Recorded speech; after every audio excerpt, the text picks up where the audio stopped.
নতুন এক উদ্যোগে এবার প্রশংসায় ভাসছেন প্রধানমন্ত্রী তারেক রহমান। সম্প্রতি মশক নিধনের উদ্ভাবনী কার্যক্রম পরিদর্শনের লক্ষ্যে চট্টগ্রাম সিটি কর্পোরেশনের মেয়র ডাক্তার শাহাদাত হোসেন এবং 5 কর্মকর্তার যুক্তরাষ্ট্র সফর সংক্রান্ত একটি প্রস্তাব অনুমোদনের জন্য দেওয়া হলে তা নাকচ করে দেন প্রধানমন্ত্রী তারেক রহমান। জানা গেছে, প্রস্তাবটি পর্যালোচনা করে তিনি ফাইলে লিখেছেন, মশক নিধন শেখা বা দেখার জন্য যুক্তরাষ্ট্রের ফ্লোরিডা যাওয়ার দরকার নেই। দেশে সন্ধ্যার পর যে কোনো ডোবার পাশে 2-3 ঘন্টা অবস্থান করলেই মশক নিধনের অনেক উদ্ভাবনী পদ্ধতি বের করা সম্ভব হবে। বিষয়টির সত্যতা সংশ্লিষ্ট সূত্রে নিশ্চিত হওয়া গেছে বলে জানিয়ে অনুসন্ধানী সাংবাদিক জুলকার নাইন সায়ের তার ভেরিফাইড ফেসবুক পেজে এ সংক্রান্ত একটি পোস্ট শেয়ার করেছেন। JBS হোল্ডিংস লিমিটেড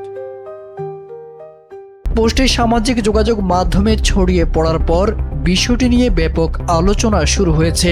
আর জনমহলে প্রশংসিত প্রধানমন্ত্রী তারেক রহমান।